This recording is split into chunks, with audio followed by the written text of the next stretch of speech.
दोस्तों क्रिमिनल दो टाइप के होते हैं, एक जो दिखने में क्रिमिनल लगते भी हैं, बड़े बड़े क्राइम करने के बाद पुलिस जल्द ही इन्हें पकड़ भी लेती है, लेकिन दूसरी कैटेगरी है कुछ ऐसे क्रिमिनल्स की जिसके बीच मोस्टली सीरियल किलर्स आते हैं जो देखने में हमारी तरह लगते हैं, नॉर्मल जिंदगी जीते हैं, शायद वो तुम्हारा दूध वाला भी हो सकता है, तुम्हारा बार्बर और कोई भी नॉर्मल इंसान। ऐसी जिंदगी जीने के बाद कई कई सालों तक इन्हें कोई भी नहीं पकड़ पाता और ये लोग एक दो नहीं बल्कि अपनी पूरी जिंदगी में कई सौ कांड करके जाते हैं। ऐसा ही एक इंसान है जिसका नाम है सैमुअल लिटल, जिसे पुलिस होमलेस शेल्टर से पकड़ती है और तभी वो कन्फेस करता है कि उसने एक दो नहीं बल्कि 93 वुमेन्स के साथ कुछ गलत काम किए और फिर उनका मर्डर कर दिया। मासूम सा दिखने वाला ये इंसान अपनी जिंदगी के बीच इतने बड़े बड़े कांड कर बैठा था कि जब आप लोग सुनोगे तो आपका भी दिल दहल जाएगा। चलिए दोस्तों, मैं और आप मिलकर इस कहानी को सॉल्व करते हैं। वेलकम बैक गाइज, मेरा नाम है करण और आप देख रहे हैं कनवाइस। सैमुअल लिटल का जन्म 7 जून 1940 में होता है रेनॉल्ड, जॉर्जिया के एक छोटे से गांव में, जहां ज्यादातर लोग एक्सट्रीम पॉवर्टी में जीते थे। उसकी माँ प्रेग्नेंट हो जाती है जब उसकी उम्र सिर्फ 16 साल थी और वो रातों में लोगों के साथ सोने का धंधा करती थी। इसी धंधे के कारण उसे पुलिस अरेस्ट कर लेती है और सैमुअल का जन्म जेल के बीच ही हुआ।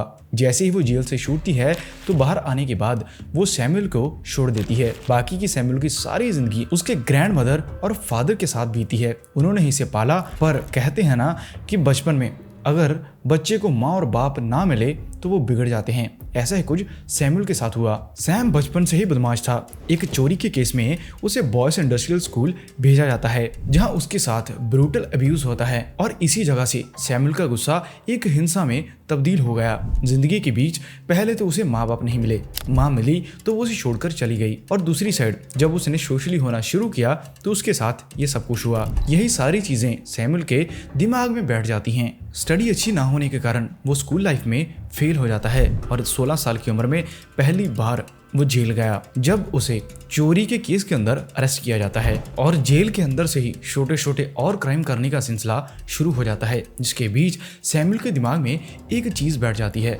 उसे एक गंदी ऑब्सेशन हो चुकी थी जिसके बीच वो सुंदर औरतों का गला घोटना चाहता था। 1960s के एंड में सैम फ्लोरिडा शिफ्ट हुआ, जिस जगह पर उसने काउंटी सैनिटेशन डिपार्टमेंट में काम किया और यहाँ से ही वो कभी कभार कब्रिस्तान के अंदर काम करने के लिए चला जाता था। और फिर 1964 से 1975 के बीच उसे लगभग 26 बार अरेस्ट किया जाता है, जिस जगह पर उसके ऊपर रॉबरी, असॉल्ट, शॉपलिफ्टिंग, थेफ्ट और ऐसे केस पड़ जाते हैं। अब पुलिस और नॉर्मल लोग तो उसे चोरों चक्का समझ रहे थे, लेकिन जैसे ही वो जेल से बाहर आता तो उसका असली काम शुरू हो जाता, जिसके बीच वो टारगेट बनाता था सेक्स वर्कर्स को, जहाँ जो औरतें ड्रग एडिक्ट हो चुकी हैं। इसी के साथ जो मेंटली सफर कर रही थी उन सारी औरतों को अपना निशाना बना लेता था। अब जो मैं आपको बताने वाला हूँ उसे सुनने के बाद आप लोग टोटली शॉक हो जाओगे।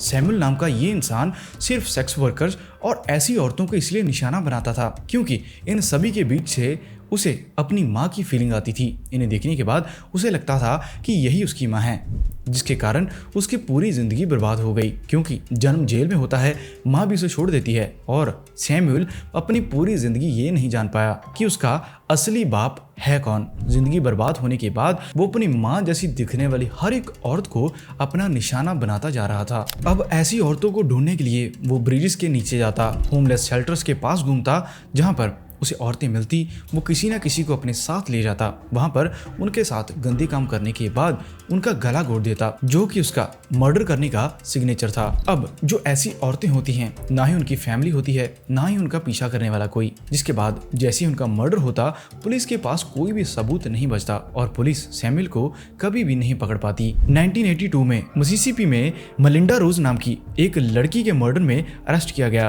पर कोई भी एविडेंस ना होने के कारण पुलिस को सैमुअल को वहीं पर छोड़ना पड़ा। और फिर फ्लोरिडा में भी पैट्रिका आर्ट नाम की लड़की का केस इसके ऊपर पड़ जाता है, जिसके बाद कोर्ट विटनेस पर यकीन नहीं करती और सैमुअल को यहाँ भी छोड़ दिया जाता है। इसके बाद 2005 तक उसने लगभग 50 और मर्डर कर दिए और इस सब के बीच उसकी हेल्प कर रही थी जीन नाम की औरत। जीन को उसने अपनी गर्लफ्रेंड बना लिया था। ये दोनों मिलकर शॉप लिफ्टिंग करते और इसी दौरान जब भी सैमुअल चाहता किसी न किसी औरत को पकड़ता, गंदे काम करने के बाद उसका मर्डर कर देता। एक और चीज आप लोगों को बहुत ज्यादा शॉकिंग लगेगी, जो सैमुअल की गर्लफ्रेंड थी जीन, वो टोटली उसकी माँ की जैसी दिखती थी। पूरा फिगर और उसकी बातें भी सब कुछ उसकी माँ के साथ मेल खाते थे। पर कहते हैं ना, 100 दिन चोर का और 1 दिन साध का, ऐसा ही होता है और ये क्रिमिनल पकड़ा जाता है। दरअसल 2012 में कैलिफोर्निया पुलिस ने पुराने मर्डर केस में डीएनए टेस्ट किया, जिसकी मैचिंग सैमुअल के साथ हो जाती है। जिसके बाद पुलिस लुइस वैले नाम की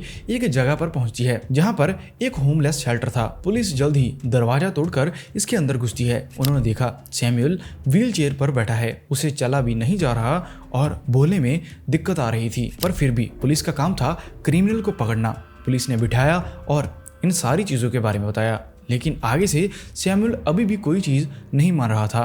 पुलिस डीएनए रिपोर्ट दिखाती है और सैमुअल झट से सारी चीजें मानने लगा। फिर उसने सब कुछ कन्फेस करना शुरू किया, जिसके बीच सैमुअल बताता है 93 गर्ल्स और वुमेन्स के साथ उसने ये सब कुछ किया है। और ताज्जुब की बात तो ये थी, अपनी कन्फेशन के बीच वो एक एक डिटेल ऐसे बता रहा था कि जैसे उसने कल ही ये चीज की। दरअसल 40 साल पहले किया गया मर्डर भी उसे अच्छे से याद था। उन लड़कियों की पहनी हुई जीन्स का एक एक बटन का कलर तक याद करके बैठा था सैमुअल। और फिर होता है एक बहुत बड़ा ब्लंडर, जब वो पुलिस से कुछ पेपर और स्केचेस मंगवाता है, जिसके बाद उसने अपने सारे विक्टिम्स का स्केच अपने हाथों पेज पर बना दिया। हर एक का सेम फेस, हर एक फेशियल डिटेल बहुत अच्छे तरीके से डिटेल्ड पेपर पर बनाई गई। ये देखने के बाद पुलिस भी शॉक हो चुकी थी। अरेस्ट होने के बाद उसे उम्र कैद हो जाती है, पर 30 दिसंबर 2020 में कैंसर के कारण ये इंसान जेल के अंदर ही मर जाता है। पर ताज्जुब की बात है, कैसे एक होमलेस इंसान पूरे 40 सालों के बीच इतने बड़े बड़े कांड कर देता है, और जब पकड़ा गया तो तभी उसकी मौत भी हो गई। कहानी कैसी लगी कमेंट कर देना, और ऐसी वीडियोस को देखने के लिए हमारे चैनल को सब्सक्राइब जरूर कर लेना।